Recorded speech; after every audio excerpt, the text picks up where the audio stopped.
Why did Lisa stop hugging her father the way she used to?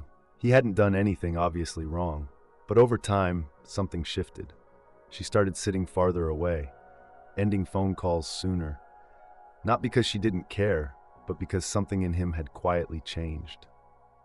Most people won't say this out loud, but the truth is, there are subtle habits we develop as we age that make people pull back without even realizing it.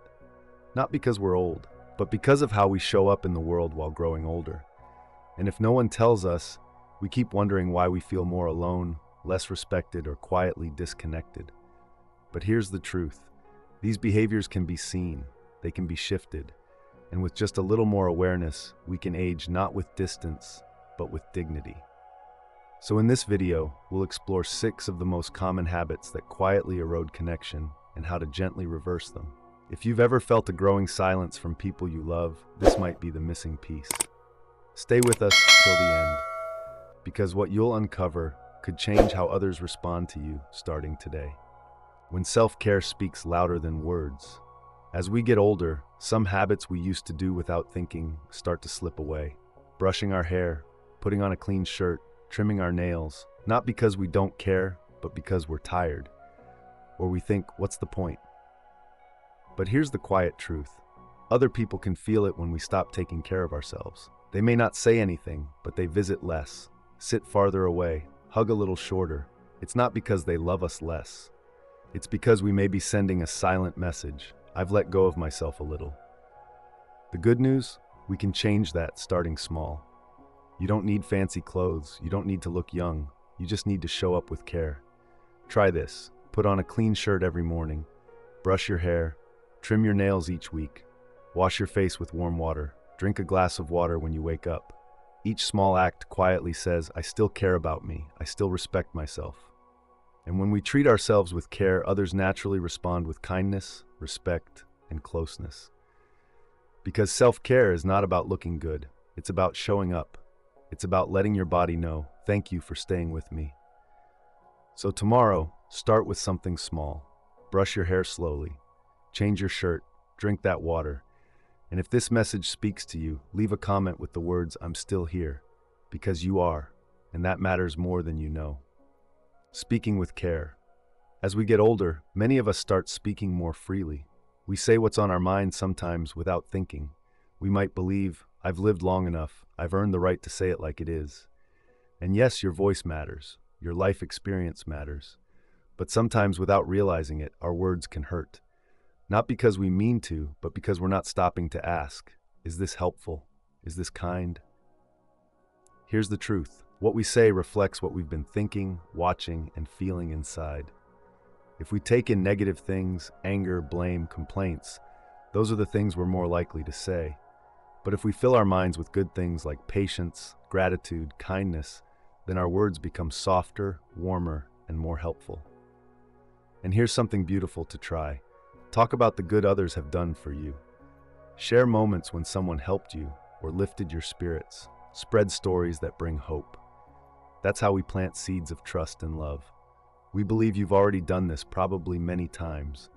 If someone's words ever made your day better, or if you've ever helped someone feel seen with just a kind sentence, share that moment in the comments below. Your story might give someone else hope today. And here's something even deeper. Inside each of us, there's a quiet space that never changes. Even with our eyes closed, we still see. Even when we're silent, we still speak inside. Even when we're alone, we're still listening.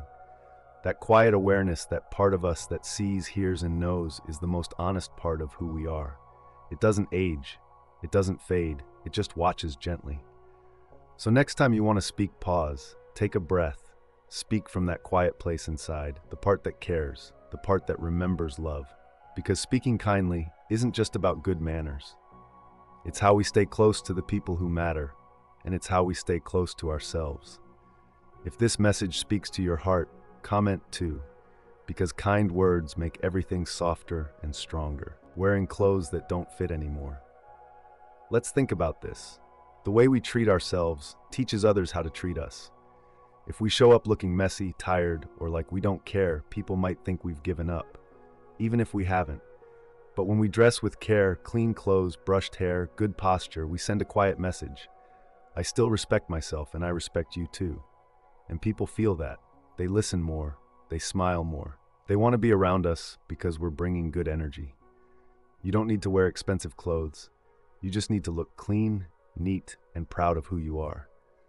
That's not about fashion. That's about dignity. So tomorrow, when you pick your outfit, ask yourself, does this outfit show the best version of me? If yes, then step out with confidence. And if you've ever felt better just by changing what you wore, tell us in the comments. Because your story could help someone else feel proud too. Interrupting or dominating conversations.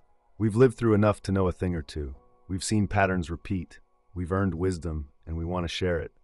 But sometimes, in our eagerness to contribute, we forget to pause. We jump in, we offer advice, we share our story before the other person finishes theirs. And over time, this can quietly shift how people experience us. Not as wise, but as overwhelming. It usually doesn't come from ego. It comes from love, from wanting to help, from believing we have something important to add. But here's the thing. When we speak too much, too soon, we leave others unheard. Especially younger people, they're already unsure how to connect across generations. And when every conversation feels like a lecture or correction, they begin to pull back. Not because they don't care, but because they don't feel seen. True connection isn't about who speaks more, it's about who listens deeper. Sometimes, helping someone doesn't mean correcting them out loud. It means holding space for them until they're ready to hear. We offer transformation not through pressure, but through presence. By keeping a good image of them in our hearts and believing they already have what they need. When they can't yet see, we keep seeing for them. Not judging, not fixing, just holding space with quiet faith. That's the deeper power of aging gracefully. Because the truth of who we are doesn't change across space and time. There's something constant within us, something sacred. It's the witness behind the senses. The one who hears even in silence, sees even with eyes closed, speaks even when the mouth doesn't move, knows even when no words are said. That is the truth that doesn't shift the presence behind all perception. And from that space, we choose our words, because words carry spirit and spirit carries weight. When we speak from awareness, we create connection. When we speak from compulsion, we build walls. So let's choose words that construct, not criticize, that open hearts, not shut them down. The beauty of growing older is the wisdom we carry. And when that wisdom is wrapped in kindness, people lean in, they listen, they remember, they hold our words close. But when that wisdom is cloaked in sarcasm or judgment, they pull back even if our intentions were good. Because now, more than ever, our voice has power. Let's use it to build connection, not create distance. And if you're still watching this video and finding these insights meaningful, leave a comment with the number 2 so we know you're here with us. And if you haven't subscribed yet, we warmly invite you to do so and tap the notification bell. Your support helps us continue creating thoughtful content to inform, uplift, and inspire. Complaining about kids these days. Each generation comes with its own beauty, its own way of hearing, seeing, and understanding the world. The perspectives may differ, but they're not wrong. They're simply shaped by time. When we learn to respect those different views, we don't lose our voice, we gain wisdom. Because true intelligence isn't just about knowing more, it's about knowing how to make others feel safe, seen, and understood. The people we love being around aren't always the smartest in the room. They're the ones who bring warmth and understanding, who know how to listen with kindness and speak with meaning. So share your experience not as a lecture but as a story. Tell it with lightness. Add a little humor.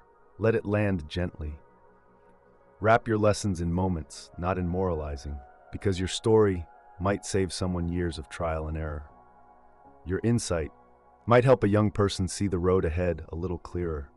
That's the quiet power of age, not just to reflect, but to relay, to pass on what we've learned in a way that's received, not resisted. And when we do that with humility and care, we don't just pass down knowledge, we pass on connection. And that is a legacy worth leaving. If you've ever learned a powerful life lesson that changed how you see the world, drop it in the comments below. We'd love to read your stories, and someone out there may truly need your words today. Oversharing medical problems. It often starts innocently, a small ache, a recent doctor visit, a medication update, and before we know it, the conversation has turned into a list of symptoms, surgeries, or prescriptions. It's natural. As we age, health becomes part of daily life. But when we make it the center of every conversation, something starts to shift, not just in what we say, but in how people feel around us, especially younger family members. They don't know how to respond. They feel helpless or overwhelmed. They want to connect with us, but not through a medical report. When every gathering feels like a waiting room, people quietly pull back. It's not because they don't care.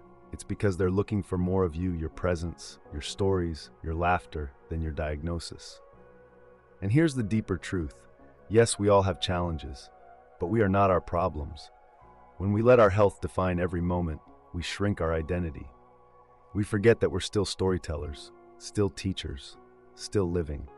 So instead of leading with illness, let's lead with life.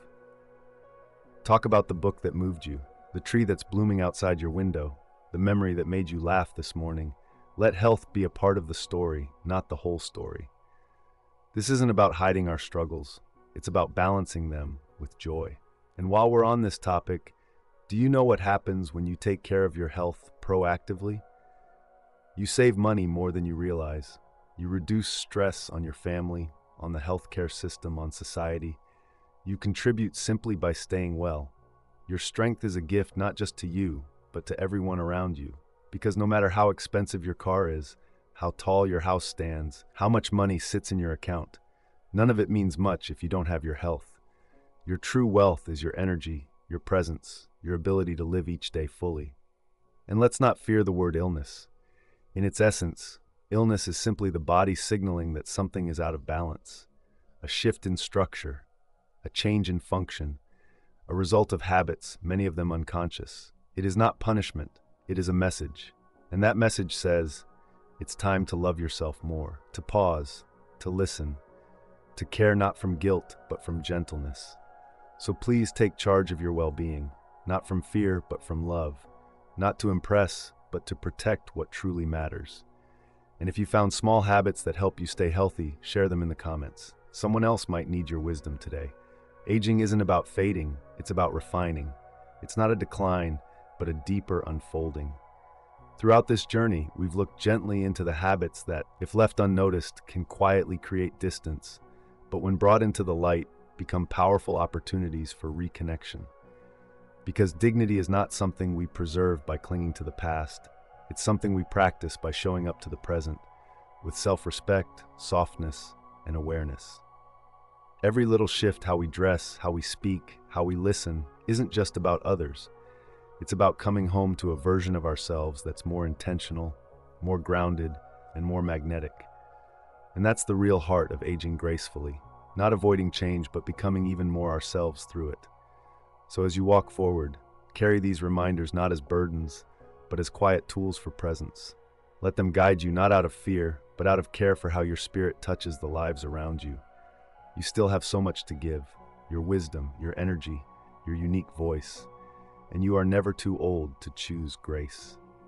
Thank you for joining us on this deeply human journey.